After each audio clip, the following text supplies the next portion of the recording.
Okay, where does a lot of the problem lie? Does it lie between the fan base, like the gamer society? Does it fall on the executives and their PR, or does it fall on the developers for I all don't this think push? I would see that's the thing. I don't think it's any one particular blame. I think the problem is not so much that. I think the problem is the media. I think we get hyped about stuff for far too long. There's too many leaks.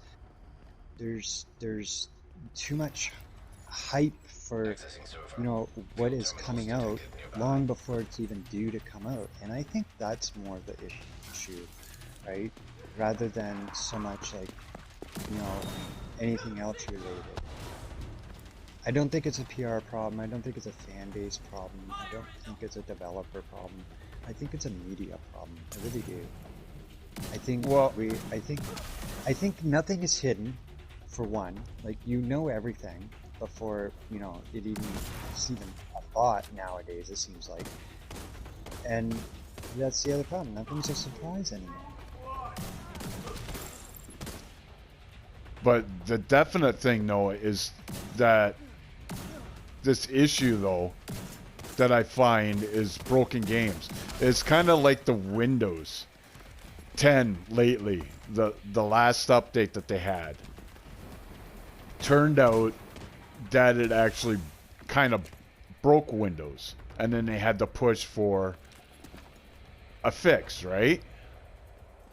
So it's things like that where you can easily have a fix, and they should need to check to make sure it's working first before they send it out.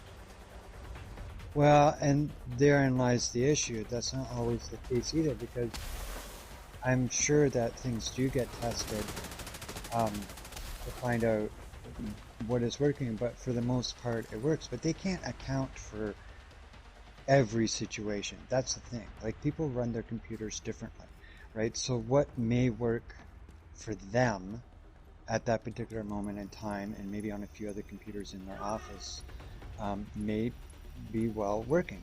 But then you get somebody, the consumer market, where they run their computer a little bit different or something, and it breaks something in that way. And you can't, there's no way to account for all of that. No, but if you've got an issue like with the, like I said, the God of War, it's been like 2 or 3 years for a little glitch where you can't put the lore in, like the lore tower in it, crystal in it, and it's been like that for 2 or 3 years. Like that should be able to be taken care of and fixed.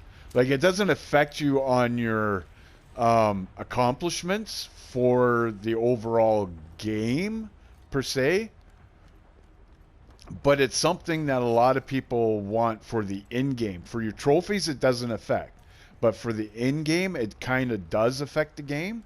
And some people are just that picky that they want to have something that simple just to be fixed that they can actually put it in there and get that lore because Right. some people For have people that that don't, 100%. okay, so for people who don't know, what is this glitch, and are you experiencing it? It's very common glitch with the God of War. It's a crystal. It's a lore crystal when you're going through the mountain, Okay. and it tells you about all the different gods and stuff like that. And it's where you pick up the crystal and you go and have to put it into a certain place. Okay, and then it lights up and then it tells you the lore. And then you've completed that, collected that lore. Uh, it's where you pick it up, and no matter how many times you try and do it, you just cannot put it inside the part where it's supposed to sit in. It just keeps glitching out. You just walk around with it, and that's it. Huh. And it's been like this for like 3 or 4 years now.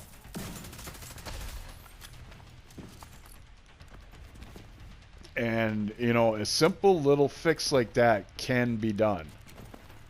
Yeah. You know, and it should not take any. You got lots of followers that love God of War. Like, and you've got these big companies that produce these games like say Ubisoft or whatever, that, and EA's no better. I'll tell you that much right now. EA is like probably one of the worst for that. If it's broken, then it's just like done. Server's done in 2 years for like say any sports game. But there's a lot of people that can't afford to get the new one, so by the time that they get one that's like 2 years down the road, their servers are gone, so they can't do anything. You know what I mean? Like, some people, they'll go buy the trophies and whatever, and other people don't really care about trophies. But just to go and play on it, because some people will retreat back to the older games because, well, they loved it because it was running great. It was fine. And they like to go back to those games because it was so much fun. So when you have a game like this one and it becomes broken and there's no updates on it, you know, people kind of go, oh yeah, that's why I don't want to play this anymore. Yeah, that's probably why I don't want to buy the next game, because of all these issues.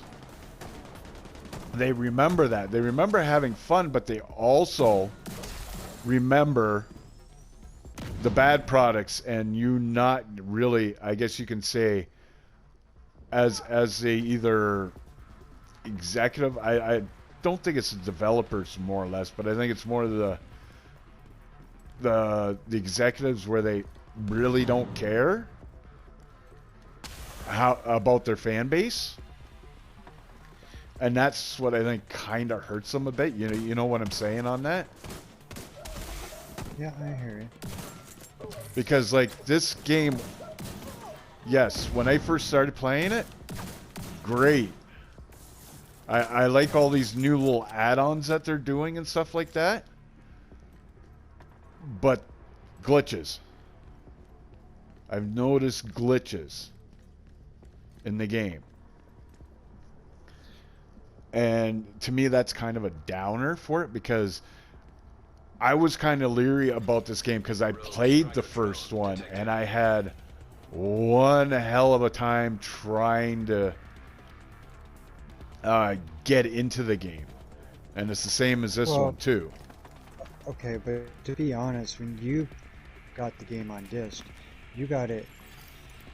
Well, you didn't get it at the time it had come out, right? So you're getting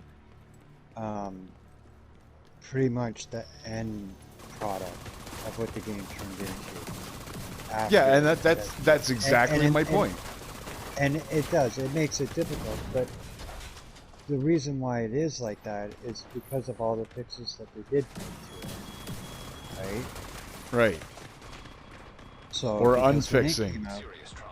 Well, when it came out, there were changes that they made, and there was stuff that the fan people wanted that they implemented. And when they also made the game, at the time, multiplayer was a big thing, right? And so when they made the game was basically designed around playing co-op. So it made it very challenging to do anything solo right from the get-go. Yeah, I get that, but you know what? They need to keep in mind that you do have a lot of new people out there, and there's always a market for newer people because, well, the prices come down or the price is just great, because people don't want to pay, like I said, $100 for the game, so they're gonna wait for it to come down. So right. Okay, but we're talking Division 1, right? Like, right. They're not going to go back and make a game that they designed for multiplayer and turn around and turn it into a single player experience. Hence the No, reason why we have Division 2. no, that's what I understand. But what I'm trying to say is they need to have that marketability open because things get recycled, right? So they need to kind of fix it and still kind of keep it maintained. So when a person does get to it, like instead of closing down the server, you know, keep it open. I know it costs a little bit money, but look at the money that you're getting from the money that we spend on these games. You're telling me millions and millions of dollars that these companies just can't somehow not afford? I think it's staffing is an issue. I don't think it's price. I think staffing is an issue. Like, okay, a good example is Tiger Woods, right? 14 for PS. So here you have a game, and you can play it online. You can't right now because EA servers are closed. So the question is okay, so how much would it cost to run it? Well, I don't think it's an issue of price. I think it's a matter of staffing. Where are all the people that worked on that game? Right? Where are they now? And they probably moved on to other projects.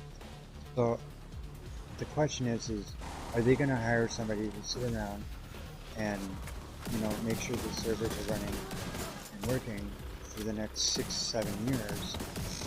I mean, I guess in an MMO it does make sense, but I mean, there doesn't seem, I don't know how to explain it, but it seems like it's kind of a boring job. I mean, it's there with servers Yeah. over there. I get that, but you know what? You've got a lot of these people out here that have run these type of servers before, like even aftermarket, right? And they're running it just fine. So obviously there is a way to minimize the cost for that. So there's little servers that you can do that is cost effective because it's going to be a minimal base, right? So Yeah. you can kind of have that set for that amount of people, right? But okay, that's the thing. Like, okay, Tiger Woods 14, right? How many people do you think are still playing that game? Now, I can say I'm one because I just like the Tiger Woods series. I just always have. I think we did a good job with it. But the question is how many people are going to play that game online, right? And I guess some people would. Well, a lot of people would. But the thing is is there enough people? Because it's a golf game, it's not an MMO, right? And therein lies the problem. You'll have some people that'll come and then they'll play it and then they'll have done what they need to do online and then they'll be bored and they'll move on. And therein lies the issue. People move on. So should they reopen the servers so that people that have moved on should be able to still play? Absolutely, because you have nostalgia, right? A lot of people are getting back into the older games. So why they do not have a market for it, considering there is a market for having retro games being resold. So why not open that market where you can have people that are playing the retro games?